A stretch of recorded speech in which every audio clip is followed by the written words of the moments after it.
올해 우리 교회 표어가 기쁨이 충만한 교회입니다. 그래서 지난 주일에는 주 안에서 항상 기뻐하라라는 말씀을 드렸고, 오늘은 기쁨이 충만하려면 어떻게 해야 되는가에 대한 말씀을 드리겠습니다. 우리가 인생을 살면서 늘 기쁨이 충만하다면 얼마나 좋을까요? 늘 기뻐할 수만 있다면 얼마나 좋겠습니까? 올 한 해 동안 우리 주마음교회 모든 성도들 기쁨이 충만한 한 해가 되기를 축원합니다.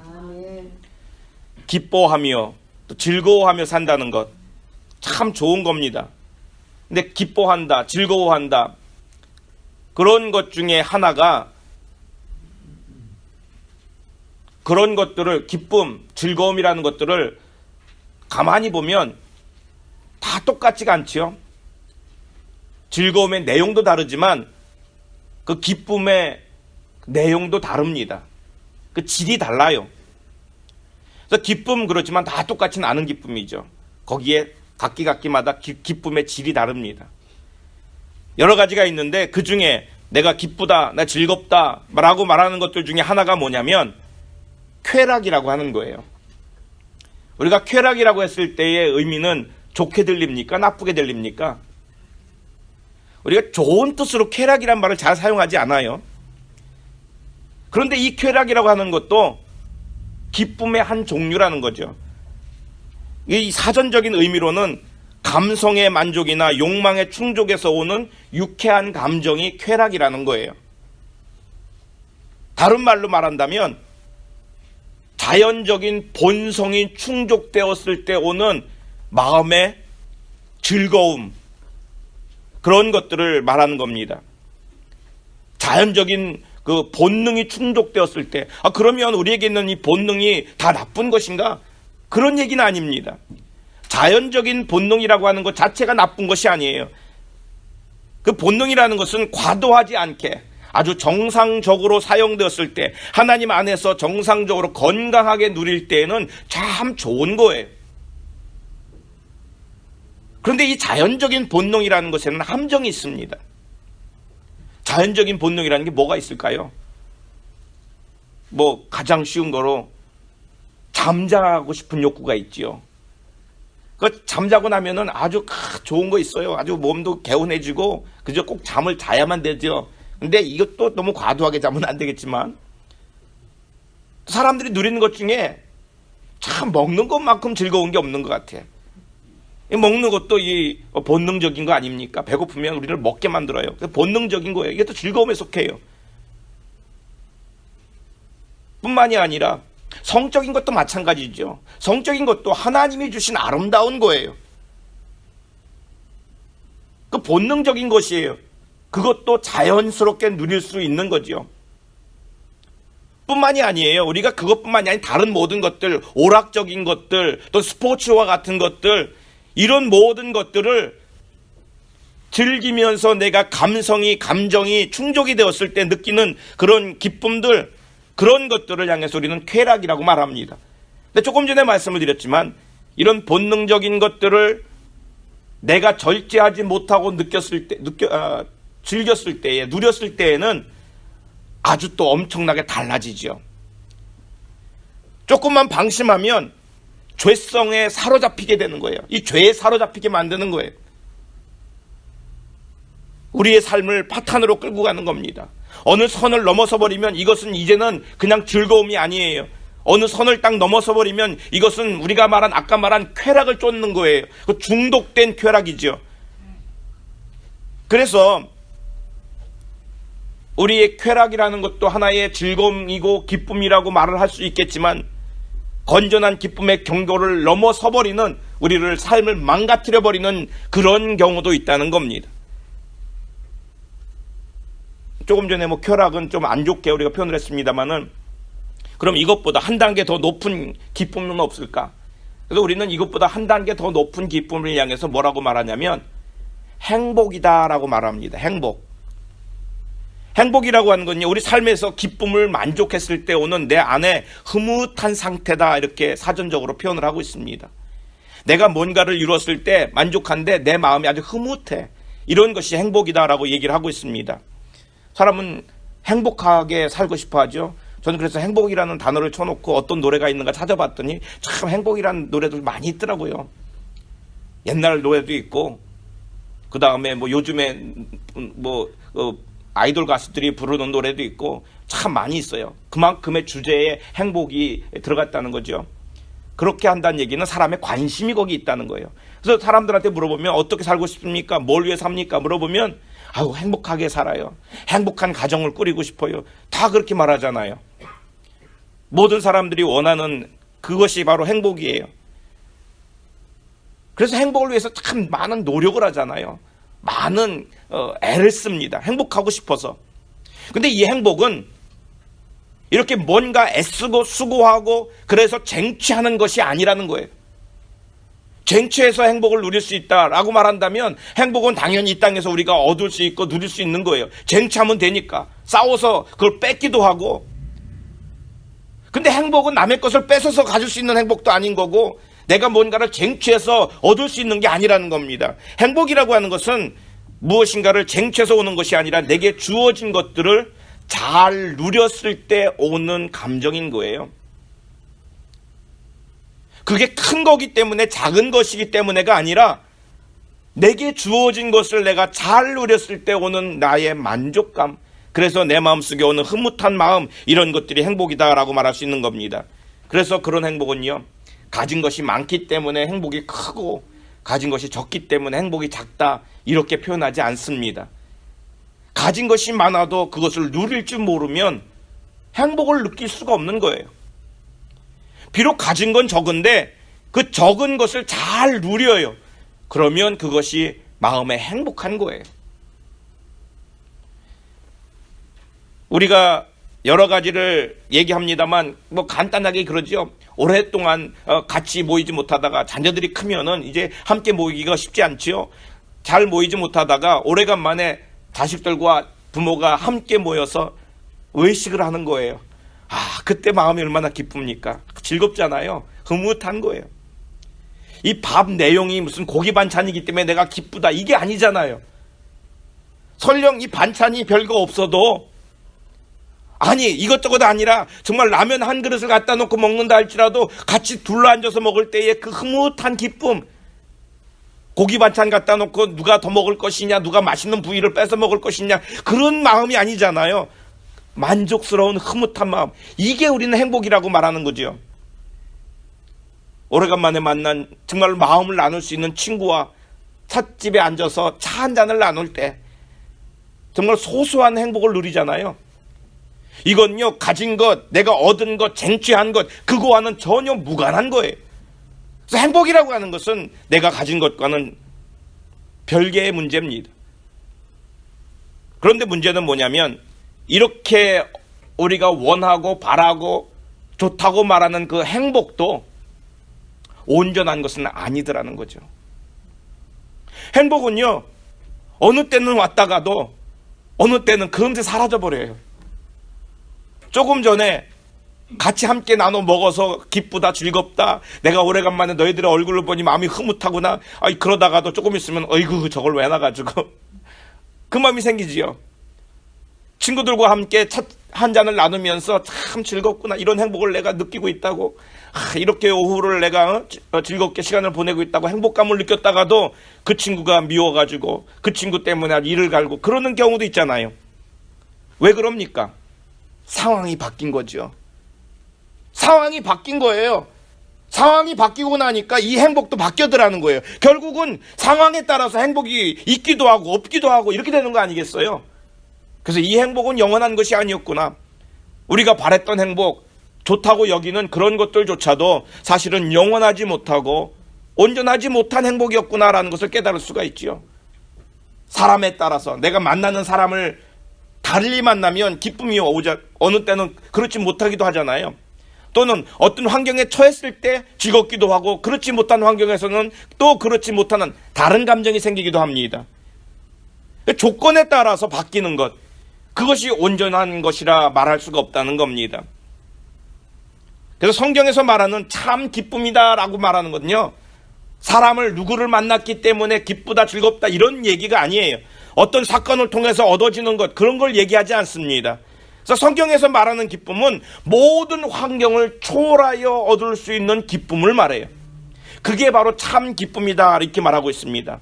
그런데요, 안타깝지만 참 기쁨은, 참 행복, 영원한 행복은 죄가 이 땅 위에 들어온 이후에 우리는 불가능하다는 거예요. 참 행복, 참 기쁨을 누릴 수가 없다는 거예요. 죄가 우리 안에 들어온 이후부터는 내가 참 기쁨을 소유할 수 없다는 거예요. 이게 얼마나 안타까운 일인지 모릅니다. 내가 죄 속에 살아가요. 이 땅의 죄 가운데 살아가고 내 스스로의 죄에 눌려 살아가요. 그래서 이 땅에서 누리는 어떤 감각적인 쾌락을 누릴 수도 있고 잠시 느끼는 행복을 맛볼 수는 있을지 모르지만 참 기쁨, 참 행복을 누리며 살아갈 수는 없다는 거예요. 그런데 성경에는 뭐라고 말하냐면 이런 것들, 이런 환경, 물론 내게 주는 즐거움, 기쁨까지도 다 포함해서 마찬가지죠. 그것이 감각적이기 때문에 이런 것들 말고 욕망의 만족이나 사람을 통해서 주는 어떤 사건을 통해서 주는 그런 기쁨들, 이런 것들 말고 성경에서는 참 기쁨은 예수 안에 있다, 예수님 안에 있다라고 말합니다. 아멘. 요한복음 15장에는 예수님이 바로 그런 얘기를 하고 있는 겁니다. 요한복음 15장의 내용은 그런 거죠. 한 농부가 있습니다. 농부가 포도나무를 심었습니다. 그래서 이 농부는 이 포도나무 가지에서 열매를 기대하고 있는 거예요. 이 포도나무 열매가 많이 맺혀지길 바래요. 그래서 그 농부는 포도나무 관리를 해줍니다. 잘라주기도 하고 벌레도 잡아주기도 하고. 그래서 이 포도나무 가지가 열매를 맺지 않을 것 같으면 잘라서 버려서 이것이 다 말라비틀어지게 버리고, 그렇지 않고 열매 맺을 나무들은 잘 가꾸어서 더 탐스러운 열매를 맺을 수 있도록 돕는다는 그런 말씀을 하고 있지요. 중요한 것은 뭐냐면 포도나무 열매를 잘 맺기 위해서는 이 가지가 원줄기에 붙어 있어야 된다는 말씀이에요. 원줄기에 붙어 있어야만 그 포도 열매를 주렁주렁 아주 탐스럽게 맺을 수 있다라는 요지의 말씀을 했습니다. 예수님께서 이런 이야기를 하신 이유가 뭘까요? 예수님이 이런 말씀을 하신 이유는 예수님의 제자들이 그런 포도 열매를 맺는 것 같은 그 아름다운 열매를 맺는 삶을 살기를 바라셨다는 거죠.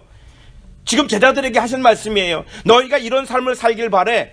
포도 열매가 주렁주렁 맺히는 이런 아름다운 열매를 맺는 그런 삶을 살기를 바래 라고 하시면서 말씀하신 것이 바로 이 포도나무의 비유 아닙니까? 너희가 이런 포도 열매가 주렁주렁 열리는 그런 삶을 살려면 가지가 원 줄기에 붙어 있어야 된단다. 그걸 강조하고 있는 거예요. 지금 이 말씀들을 보면은 열매에 대한 이야기가 나옵니다. 포도 열매. 그 열매라는 건 뭘까요? 지금 예수님이 말씀하셨을 때 열매를 맺힌다고 말하는 이 열매라는 걸 뭘 가지고 열매라고 말합니까? 물론 지금 예수님은 제자들에게 너희들이 무엇인가 내가 주는 그 사명을 잘 감당한 연후에 나오는 그것들, 그 사명을 잘 감당해서 하나님 앞에 드려지는 그 아름다운 것들, 그것들이 바로 열매예요. 좀 넓은 의미에서 말한다면 예수님의 자녀이기 때문에, 하나님의 백성이기 때문에 하나님이 원하시는 삶을 살아드렸을 때 바로 그것이 열매다라고 얘기를 할 수가 있습니다. 좀 더 포괄적으로 말한다면 하나님 앞에 영광을 드리는 삶, 이것이 바로 열매다라고 말할 수 있죠. 그래서 성경에 오늘 본문에는 뭐라고 말했냐면 예수님께서는 기쁨을 주시기 위해서 그랬다라고 표현을 하고 있습니다. 11절 말씀에 그랬죠. 내가 이것을 너희에게 이름은 내 기쁨이 너희 안에 있어 너희 기쁨을 충만하게 하려 함이라. 예수님이 포도나무 비유를 얘기하면서 제자들에게 이 말씀하신 것은 예수님이 가지고 있는 기쁨을 너희에게 좀 주고 싶어. 나에게 기쁨이 있는데 나의 이 기쁨을 너희에게 주고 싶어 라고 얘기하신 말씀이 바로 이 포도나무에 대한 비유 말씀입니다. 예수님은 내가 가지고 있는 기쁨을 제자들에게 나눠주고 싶었기 때문에 바로 오늘 그 얘기를 해요. 그래서 너희들은 원줄기에 붙어 있어라. 그러면 내 안에 있는 이 기쁨을 내가 너희들에게 줄게. 이런 말씀을 하는 거지요. 한참 그 TV에서 TV 프로그램 중에 요리 프로그램이 많았습니다. 물론 지금도 많이 있겠죠. 요리하는 프로그램들이 많이 있습니다. 유명한 요리사들이 나와가지고 맛있는 요리를 합니다. 물론 그걸 보면서 먹고 싶어도 하고, 우리 사모는 그걸 보면서 보고는 싶은데 보고 나면은 먹고 싶고, 아 그러면 안 되는데 맨날 그 소리, 똑같은 소리를 반복해요. 왜냐면 보면 먹고 싶어요. 얼마나 맛있게들 먹어야 되는지 그걸 보면 안 먹을 수가 없는 거예요. 사람들이 어떻게 말하냐면, 야 저걸 어떻게 했을까? 뭘 넣었을까? 어떻게 만들었을까? 궁금해합니다. 그럼 그 요리의 그 프로그램에서는 레시피를 참 자세히도 가르쳐 주잖아요. 뭐 할 때는 어떻게 썰고요, 뭘 얼마큼 넣고요, 뭘 먼저 볶고요. 얘기를 자세히 가르쳐 줍니다. 그리고 여러분들 끝난 다음엔 만들어 보셨나요? 만들어 보셨던가요? 만약에 내가 저기서 먹고 싶게 실이 만들어 놓은 아주 좋은 거, 야 그거 참 맛있게 생겼네, 내가 그걸 먹고 싶다고 하면 어떻게 해야 될까요? 그 사람들이 가르쳐준 그 레시피대로 뭔 얼마큼 넣고요, 뭔 얼마큼 내가 마음대로 나는 이걸 넣을 거야, 내가 난 저걸 넣을 거야 해서 그게 나오는 게 아니라, 그 사람들이 가르쳐준 그대로 그 레시피대로를 만들어야 그 음식이 나오겠지요. 그래야만 그 음식을 우리가 먹어볼 수 있는 겁니다. 신앙적인 것도 마찬가지예요. 오늘 예수님이 하신 말씀도 마찬가지예요. 우리 예수님 뭐라고 말씀하십니까? 너의 기쁨, 나의 기쁨을 너희 안에 있기를 원해. 그러면서 가르쳐 주시는 방법이 있어요. 예수님께서 우리들에게 말씀하신 방법이 있어요. 너희 마음에 기쁨이 충만하려면 이렇게 해야 된단다 라고 가르쳐 주신 게 있어요. 그래서 그대로 가르쳐 주신 대로 한다면 주님의 기쁨이 우리 안에 있는데, 그거 말고 내가 원하는 건 이거야, 내 욕구는 여기 이렇다니까 나는 이걸 좋아해, 그러면서 자기 마음대로 하면 자기 음식이 되는 거지, 그건 주님의 음식이 되는 게 아니에요. 근데 우리는 그런 식으로 믿고 있거든요. 예수님을 믿는다고 말하면서도 예수님의 말씀을 따라가질 않아요. 저 음식이 맞구나, 저 음식을 먹고 싶구나라고 말하면 그 음식의 레시피 그대로를 해야 되는 거예요. 주님의 말씀이 맞구나, 내가 주님이 주시는 그 은혜를 받아야지, 그래 주님이 가르쳐 주신 대로 해야지 라고 말한다면 주님이 하신 그 말씀 그대로를 해야 돼요. 이게 중요한 겁니다. 그래서 오늘 이 말씀에 보면 뭐라고 말하냐면, 내 기쁨이 너희 안에도 좀 충만했으면 좋겠어. 그러면서 충만하길 바라시면서 가르쳐 주시는 것이 오늘 말씀 가운데 있다는 거지요. 그래서 주님이 나의 기쁨을 너희 안에도 충만하게 바란다라고 하면서 가르쳐 주신 것이 무엇인지를 한번 살펴보려고 합니다. 먼저 첫 번째는요, 예수님 안에 거해야 된다는 거예요. 포도나무 가지가 원줄기에 붙어 있어야만 그 아름다운 열매를, 튼실한 열매를 맺을 수 있다고 그랬죠. 그래서 예수님이 자신을 가리켜서 포도나무라고 그랬고, 제자들을 가리켜서, 우리를 가리켜서 가지라고 얘기를 했습니다. 그 제자들이 예수님이 원하는 삶을 삶으로 인해서 주님이 주시는 그 기쁨을 다 얻을 수 있으려고 한다면 거기에 붙어 있어야 돼요. 근데 이 붙어 있어야 된다는 이 표현을 예수님 안에 있어야 된다라는 그 말로 얘기하고 있습니다. 4절 말씀에 보면 이렇게 말하죠. 내 안에 거하라, 나도 너희 안에 거하리라. 가지가 포도나무에 붙어 있지 아니하면 스스로 열매를 맺을 수 없음 같이 너희도 내 안에 있지 아니하면 그러하리라. 가지가 포도나무에 붙어 있지 아니하면 그렇지 못한 것처럼 뭐라고 말합니까? 너희도 내 안에 있지 아니하면, 이 말은 붙어 있다는 것이 예수님 안에 있다는 얘기를 하고 있는 거예요. 똑같은 의미를 얘기하지요. 그래서 예수님께 붙어 있다는 얘기는 예수님 안에 있다, 이런 의미를 가지고 있습니다. 이 예수님 안에 있다, 내 안에 거하라, 나도 너희 안에 거하리라, 이 말의 의미는 듣는 사람들마다 다 의미가 다릅니다. 점진적으로 차이가 나요. 먼저 믿지 않는 사람들에게 말할 때는 어떤 의미여야 됩니까? 너희가 믿으면, 예수 그리스도를 믿으면이라고 하는 조건부적인 말씀이 되죠. 근데 예수님을 믿는 사람들에게는 어떻습니까? 이미 믿고 있는 사람들에게는 확신이에요. 그 확신의 내용은 그거죠. 나는 틀림없이 너희 안에 있어. 염려하지 마, 두려워하지 마, 이런 말씀이에요. 나는 틀림없이 너희 안에 있어. 그러므로 너희는 반드시 너희도 내 안에 있어야 돼. 이런 확신에 대한 이야기예요. 예수님을 믿고 이미 그런 확신도 가지고 있는 사람에게는 어떤 말씀으로 들려야 됩니까? 이미 예수님이 내 안에 있고 그것에 대한 확신도 있는 사람이라고 한다면 이 말씀은 결국은 지속적인 의미입니다. 내가 주님 안에 있고 주님이 내 안에 있는 것이 지금만이 아니라 계속해서 유지되어야 된다는 사실이에요. 여기 있는 말씀이 나의 안에 거하라 라고 말했죠. 이 거하라는 그 의미는요, 지속적인 행동을 요구하는 명령이에요. 지속적으로라는 거예요. 그냥 잠시 한번 왔다 가라는 게 아니라 지속적으로 있어라 라고 하는 명령입니다. 그래서 이 말의 의미는 그거잖아요. 너희는 내 안에 항상 계속해서 머물러 있어라. 여러분, 우리는 어떤 상태인가요? 물론 우리는 이미 예수님을 믿는 자들입니다. 그러면 여러분들은 나는 그리스도 안에 있어라고 확신할 수 있습니까? 주님이 내 안에 있고 내가 주님 안에 있다는 것을 믿는 것, 이게 참 중요한 거예요. 아니, 내가 주님 안에 있어, 주님이 나 안에 있어라고 믿는다면 이것이 여러분 지속되고 있나요? 계속해서 그런 관계, 그런 친밀한 관계가 유지되고 있나요? 우리 스스로 반문해 볼 수 있기를 바랍니다.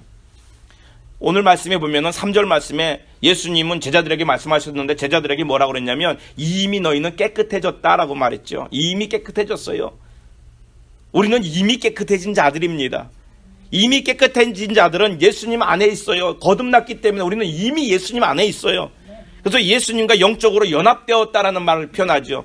이 예수님과 영적으로 연합된 자들은 이 연합의 관계가 계속해서 유지되어야 된다는 거예요. 지속되어야 된다는 얘기를 하는 거죠. 몽테뉴라는 사람이 있습니다. 몽테뉴라고 하는 사람이 아주 유명한 말을 했는데 어떤 말을 했냐면 결혼은 마치 새장과도 같다. 새장 있죠. 새 키우는 새우리, 새장과도 같다. 새장 밖에 있는 새는 안으로 들어가고 싶어 하고 새장 안에 있는 새는 밖으로 날아가고 싶어 한다는 거예요. 결혼을 안 한 사람은 결혼하고 싶어 가지고 아주 한달을 부리고 새장 안으로 들어가겠다고 그러고 이미 결혼한 사람들은 그 굴레라고 생각하고 무거운 짐이라고 생각해 가지고 그 굴레를 좀 벗어나고 싶어 한다고 그런, 그죠? 어디 맞나요? 여러분들은 어떠신가요? 신앙적인 것도 마찬가지입니다. 예수님 안에 있는 사람들은 그 예수님 안에서 즐거워하며 기뻐하며 행복하며 살아가야 되는데 분명히 우리 아까 말씀드린 것처럼 우리는 이미 예수님 안에 있잖아요. 안에 있는데도 불구하고 안에 있는 삶을 기뻐하며 즐거워하는 것이 아니라 이 안에서 바깥을 그리워하는 거예요. 그 바깥을 그리워하면서 바깥의 것에 대해 동경하는 거예요. 뭘 동경합니까? 그 바깥에서 죄에 대해서 무감각하게 죄를 느끼지도 않으면서 자기 마음대로 무절제하게 원하는 대로 살아가는 그 사람들을 보면서 야, 저 사람들은 얼마나 자유로울까? 저 사람들은 자기 마음대로 하네. 예수 안 믿는 사람들 얼마나 편할까? 그러면서 그걸 부러워하는 거예요. 이건 마치 제가 종종 드는 비유입니다만은 제가 만든 비유라서 따뜻한 방 안에 앉아서 아주 바깥은 추운데 따뜻한 방 안에 앉아서 이 따뜻함을 만끽하면서도 창밖에서 바깥에 보이는 그 그림들을 부러워하며 바깥에 있는 삶을 마음속으로 동경하고 있는 거예요. 이건 잃어보고 싶지 않은데 내가 이 따뜻한 방 안에 들어와 있는 주님 안에 들어와 있는 이것은 잊어버리고 싶지 않은데 바깥에서 뛰어노는 그 삶도 버리고 싶지 않은 거예요.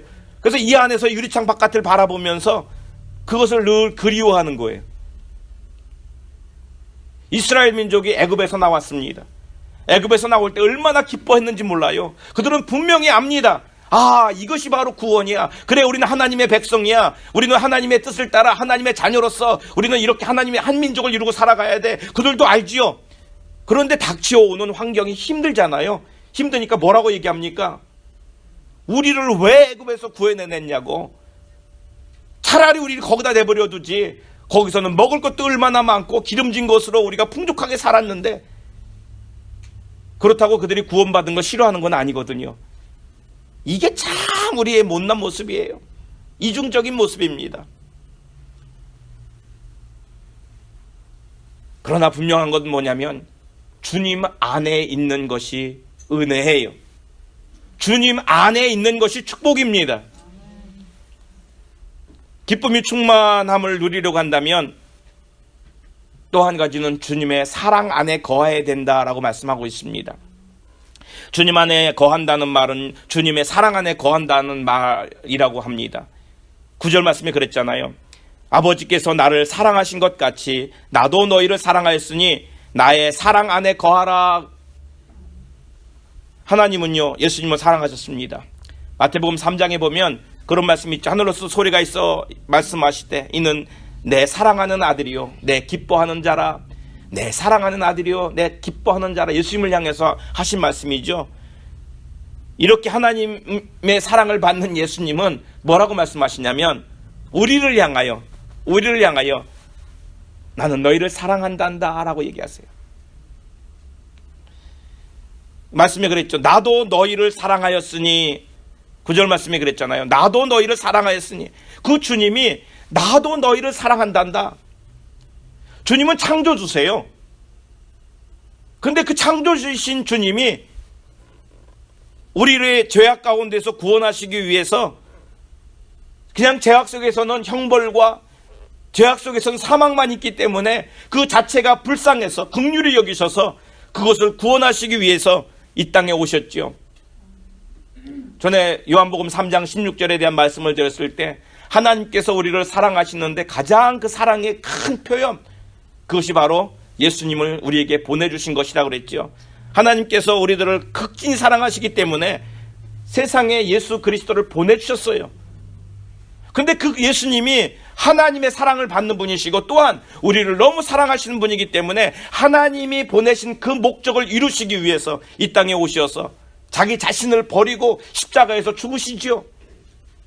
그러면서 뭐라고 말씀하시냐면 너희가 나의 사랑 그 안에 거하라 라고 얘기하시는 거예요. 그래야만 참 기쁨이 있다. 오늘 본문을 보면 주님을 사랑하고 그 사랑 안에 거한다는 게 뭔지를 또 알 수가 있어요. 정말로 주님을 내가 사랑합니다. 내가 주님이 나를 사랑한 것처럼 나도 주님을 사랑합니다 라고 말한다면 우리가 무엇을 해야 되는지를 볼 수가 있습니다. 사랑 안에 거한다는 게 과연 무엇인지 10절 말씀에 뭐라고 그랬죠? 내가 아버지의 계명을 지켜 그의 사랑 안에 거하는 것 같이 너희도 내 계명을 지키면 내 사랑 안에 거하리라. 내가 아버지의 계명을 지켜서 내가 아버지의 사랑 안에 거하는 것처럼 너희들도 내 계명을 지켜서 나의 사랑 안에 거하라 라고 얘기하고 있습니다. 예수님은요, 예수님이 당신이 하나님이신데도 아버지 하나님의 계명을 지킨다라고 말씀하십니다. 하나님이 원하시는 것, 하나님의 그 뜻을 이루시기 위하여 그 뜻에 순종하신다는 얘기죠. 하나님께서 당신에게 명령하셨던 그것들에 대해서 비록 힘들어도 고난이 와도 죽음이라고 하는 아주 극악한 그 고통이 와도 다 감수했다는 거죠. 그럼으로써 하나님의 말씀에 순종했어요. 그 계명을 지키는 거예요. 그럼으로써 본인이 뭐라고 말씀하시냐면 내가 그렇게 계명을 지켜서 하나님의 사랑 안에 거했단다. 너희들도 나를 사랑한다면 내 계명을 지켜서 나의 사랑 안에 거하라 라고 얘기하고 있어요. 결국 이 말씀은 뭐냐면 우리가 주님의 계명을 지키는 것이 주님의 사랑 안에 거한다는 증거라는 거죠.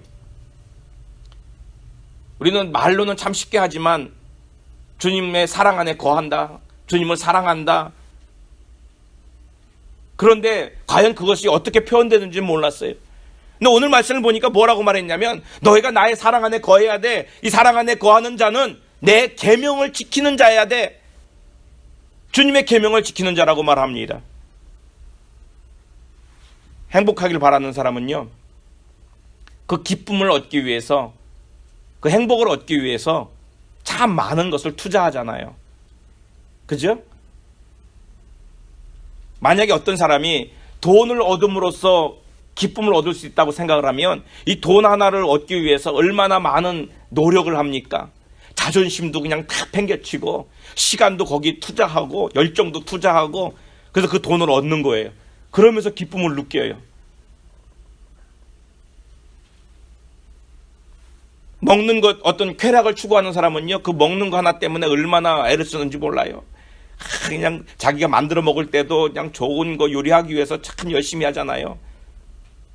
또 만들 줄 모르는 사람들은 멀리에 어떤 음식점에 맛있는 게 있다 그러면, 어느 날은요, 제 아들이 친구들과 함께 샌디에고를 갔다 왔대요. 그래서 무슨 일로 갔다 왔는데, 뭐 맛있는 게 있다고 그래서 먹으러 갔다 왔대요. 참, 정말 어이가 없더라고요. 넌 미식가냐? 맛있는 거를 위해서 샌디에고를 갔다 와? 거기 정말로 맛있어가지고 친구들하고 의기투합해가지고까지 갔다 왔대요. 그럴 수도 있구나.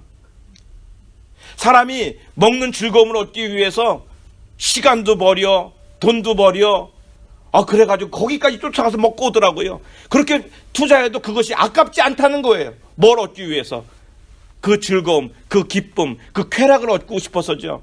잘못된 쾌락도 마찬가지예요. 잘못된 쾌락 그것 하나 얻기 위해서요, 사람이 얼마나 많은 걸 거기다 투자하는 줄 알아요? 신앙적인 것도 마찬가지입니다. 신앙적인 즐거움, 하나님이 주시는 기쁨을 얻고 싶어서 우리가 투자하는 것, 그건 아깝지 않아요. 정말로 그 기쁨을 얻는 것, 즐거움을 아는 사람은 내가 거기에 내 마음을 쏟는 것, 내 물질적인 것을 투자하는 것, 내 열정을 쏟는 것, 그거 아까워하지 않습니다. 그런데 그 기쁨을 모르는 사람들이 그것에 투자하는 것에 대해서 아주 인색한 거죠.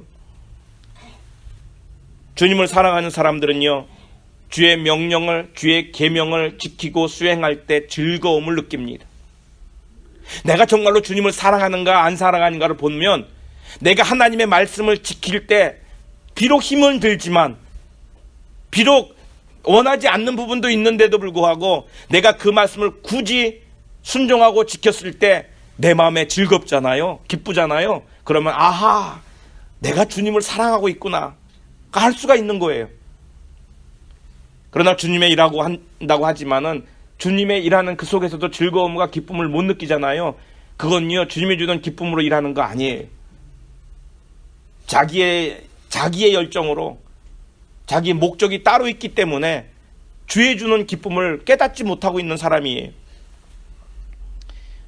오늘 말씀에 보면은 주의 사랑 안에 거하는 자가 주의 계명을 지키는 자다라고 얘기를 했습니다. 요한복음 14장 15절에도 그랬죠. 너희가 나를 사랑하면 나의 계명을 지키리라. 요한복음 14장 21절에도 나의 계명을 가지고 지키는 자라야 나를 사랑하는 자니, 나를 사랑하는 자는 내 아버지께 사랑을 받을 것이요 나도 그를 사랑하여 그에게 나타내리라. 주님 안에 거하는 사람이라고 하는 것은 주의 사랑 안에 거하는 사람이라고 말했고, 주의 사랑 안에 거한다고 하는 것은 주의 계명을 지키는 자라고 얘기를 했습니다.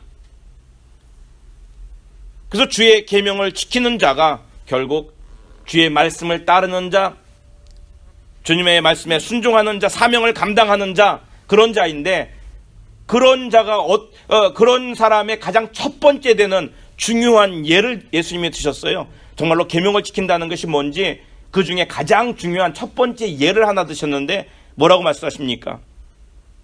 12절 말씀에 내 계명은 곧 내가 너희를 사랑한 것 같이 너희도 서로 사랑하라.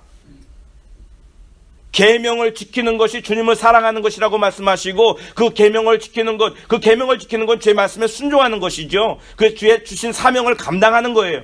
근데 그 중에 가장 첫 번째 되는 것을 예를 드셨는데, 그게 뭐냐면 내가 너희를 사랑한 것 같이 너희도 서로 사랑하라. 서로 사랑하는 말씀입니다. 인간은요, 자기 기쁨 만족을 얻기 위해서 자기 자신의 욕구를 충족시켜가며 삽니다. 근데 주님은 오늘 기쁨을 얻기 위해서 다른 사람을 사랑하라고 얘기를 하고 있어요. 세상에서는요, 자기를 사랑하라고 가르치지만 주님은 자기를 사랑하라고 말하지 않고 다른 사람을 사랑하라라고 얘기를 하고 있습니다. 11절 말씀에 그랬죠. 이것을 이렇게 말씀하시는 이유를 가르쳐 주십니다. 내가 이것을 너희에게 이름은 내 기쁨이 너희 안에 있어 너희 기쁨을 충만하게 하려 함이라. 내가 이 얘기를 왜 해주는지 아느냐? 내 기쁨이 너희 안에 있어서 너희들도 이 기쁨으로 인해서 좀 충만했으면 좋겠어. 기쁨이 충만하게 살았으면 좋겠어. 그래서 내가 말해준단다. 우리 주님이 우리들에게 주의 사랑으로 서로 사랑하며 살면 우리 안에 기쁨이 충만해진단다. 그게 바로 주님의 기쁨이란다. 이걸 가르쳐주고 있다는 말씀입니다. 기쁨이라는 말, joy라고 말하죠. joy. 그죠? joy. 참 기쁨. joy라고 하는 말은 Jesus first라고 말했습니다. 첫째, 주님을 사랑할 때 참 기쁨을 누린다는 거죠. Jesus first. 그 다음에 뭐죠? Others second. 다른 사람을 사랑할 때 그 다음에 참 기쁨을 누린다는 거예요. 그리고 나서 나 자신이죠. 세상에서는 거꾸로 말합니다. 너를 사랑해. 너 가정을 사랑해. 그리고 다음이지 말해요. 그러나 주님은 반대로 얘기하세요. 다른 사람을 사랑해봐라. 그러면 네 속에 참 기쁨이 생겨난단다. 그게 바로 내가 주는 기쁨이야. 예수님은 우리가 이 땅에 사는 동안 늘 기뻐하며 살아가기를 원하십니다. 그래서 말씀하시기를 내 기쁨이 너희 안에 있어 너희 기쁨을 충만하게 하려 함이라 라고 말씀하시면서 충만해야 할 수 있는 비결을 말씀하셨습니다. 우리가 주님 안에 거해야 되는 것이고 우리가 주의 사랑 안에 있어야 되는 것이고 그런 사람은 주의 계명을 지키는 자입니다. 그 주님이 주신 계명 가운데 가장 중요한 계명은 서로 사랑하라고 하는 겁니다. 2018년은 기쁨이 충만한 한 해가 될 수 있기를 바랍니다. 주님 안에서 주의 사랑으로 주의 계명을 지키는 자가 되시길 바랍니다. 뿐만 아니라 주의 계명을 지키는 자, 사명을 잘 감당하는 자, 서로를 사랑하는 자가 되어서 늘 기쁨으로 충만한 삶을 살아가기를 축원합니다. 우리 함께 기도하겠습니다.